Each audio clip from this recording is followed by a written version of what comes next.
নমস্কার, আমি মীনাক্ষী। সবাই কেমন আছেন সেটা আজ আর জিজ্ঞেস করব না, কারণ সমস্ত রাজ্যবাসী তথা দেশবাসীর মনের অবস্থা আজ প্রায় সমান। তাই নারী অথবা পুরুষের ভেদাভেদ বাদ দিয়ে আজ মানুষ হিসাবে আমরা সবাই চাই যে আরজিকর কাণ্ডের যে নির্যাতিতা সে যেন সঠিক বিচার পায়, তার যারা দোষী তারা যেন শাস্তি পায়। কিন্তু যাই হয়ে যাক, আমাদের বাঙালিদের উৎসব অনুষ্ঠানগুলো তো একই রকম চলতে থাকে, তাই না?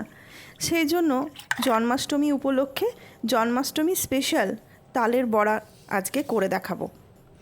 তাল ফুলুরি বা তালের বড়া করাটা কিন্তু খুব একটা কঠিন কাজ নয়, একেবারেই সহজ।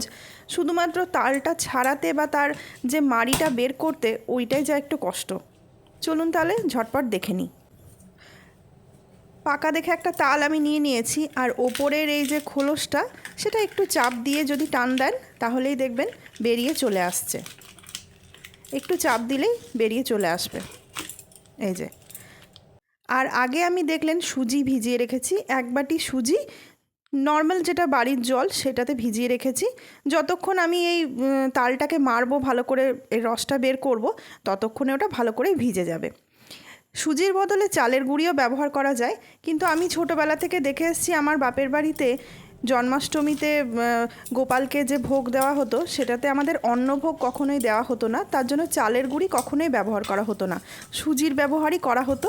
তো ওইটাই আমি শিখেছি, ওইভাবেই করে আসছি, আজকে আপনাদের সেটাই দেখালাম।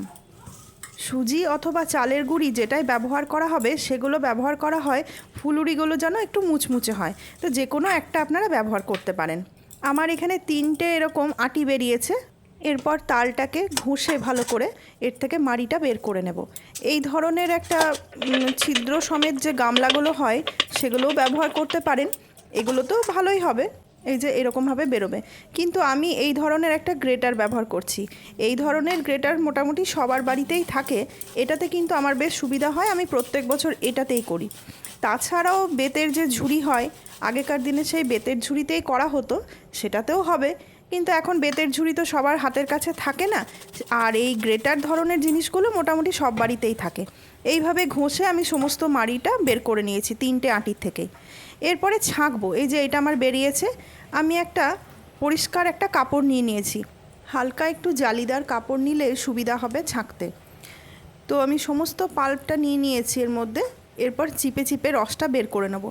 এতে করে তালের যে ছিবড়েগুলো থাকে সেগুলো সহজেই আলাদা করে নেওয়া যাবে। ওগুলো যদি আলাদা করে না নেওয়া হয়, পকোড়িটা করার পর মানে ফুলুরিটা করার পর কিন্তু খেতে ওগুলো খুব খারাপ লাগবে, মুখে লাগবে, তখন মোটেও ভালো লাগবে না। সেই জন্য এই কাজটা কিন্তু করতেই হবে। এটা আপনারা, আমি কাপড় দিয়ে করছি, এটা কিন্তু বড় সাইজের যে ছাঁকনিগুলো হয় সেগুলো দিয়েও সহজে করা যাবে। এইভাবে চিপে চিপে আমি সমস্ত মাড়িটা বের করে নেব। এই কাজটা করতে একটু সময় লাগে, মোটামুটি আধ ঘন্টার মতন তো লাগবেই, কিন্তু ভালো জিনিস খেতে হলে একটু তো খাটালি করতেই হবে, আর বছরকার জিনিস একটু খাটালি হলেই বা কী বলুন। তার সাথে গোপালের কিন্তু বিভিন্ন পছন্দের খাবারগুলির মধ্যে এটা একটা, তাই খাটালির কথা চিন্তা না করে চটপট বানিয়ে ফেলুন। তবে এখন অনলাইনেও কিন্তু দেখলাম এরকম পাল্প রেডিমেড কিনতে পাওয়া যায়, আর সেটা দিয়েও কিন্তু খুব সুন্দর তালফুলুরি বানিয়ে নেওয়া যেতে পারে। এই দেখুন আমার এতটা বেরিয়েছে, এটা কিন্তু সম্পূর্ণ পরিষ্কার, হ্যাঁ, কোনো ছিবড়ে নেই। এই যে দেখুন ছিবড়েটা এখানে বেরিয়ে পড়েছে, এটাও কিন্তু এটার থেকেও আরও খানিকটা বেরোবে। এটাকে আমি আরও কিছুটা জল দিয়ে দিয়ে একটুখানি ভালো করে মেখে নিচ্ছি।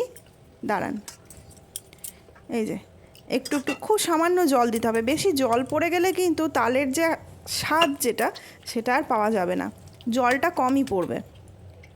অল্প অল্প করে জল দিয়ে, যতটুকুনি না দিলে নয়, একটু ভালো করে মেখে আরও একবার ভালো করে চিপে চিপে আমি যতটুকুনি এর থেকে রসটা বেরোয় সবটাই বের করে নেব, একটুও ছাড়বো না। এই যে দেখুন এইভাবে চিপে চিপে রসটাকে বের করে নিচ্ছি।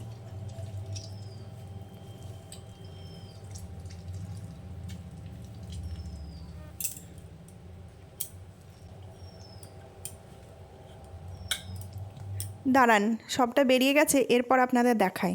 এই যে দেখুন কতটা ছিবড়ে বেরিয়েছে, এটা যদি ফুলুরির মধ্যে চলে যেত খেতে তাহলে মোটেও ভালো লাগতো না, যখনই মুখে পড়বে মানে এতটা খাটালি নষ্ট যাবে, তাই এই কাজটা কিন্তু করতেই হবে। এরপরে বাদবাকি যে আমাদের এই যে গ্রেটারটাতে খানিকটা লেগে আছে, তারপরে ওই যে মাড়িগুলো যতটা পেরেছি আমি ঘষে নিয়েছি, তারপরেও কিন্তু অনেকটা বেরোবে।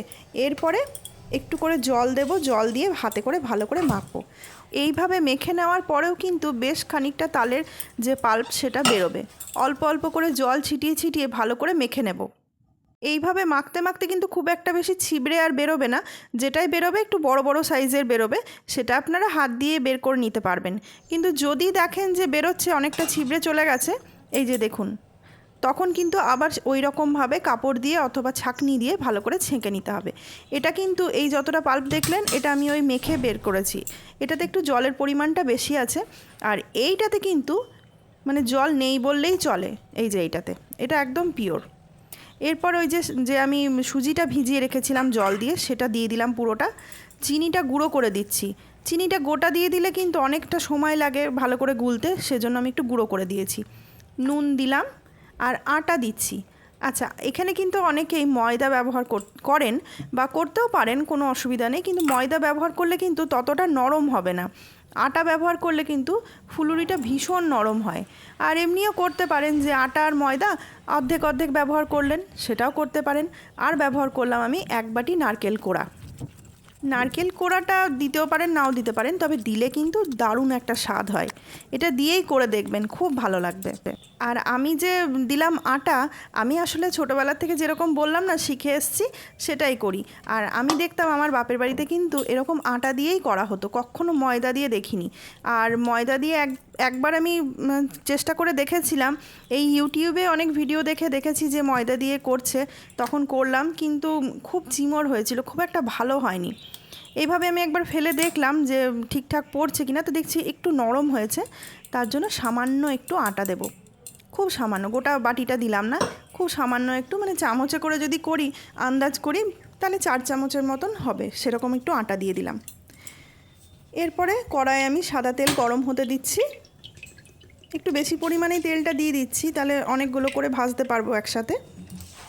আর এইদিকে মাখাটা আছে, এই যে দেখুন, এই যে এইরকমভাবে পড়তে হবে, এই রকম একটা কনসিস্টেন্সি রাখতে হবে। খুব নরম করাও চলবে না আর খুব একটা শক্ত করাও চলবে না। খুব ছোট ছোট করেই আমি ভাজছি, যেরকম ফুলুরি হয় সেই অনুপাতেই ভাজছি।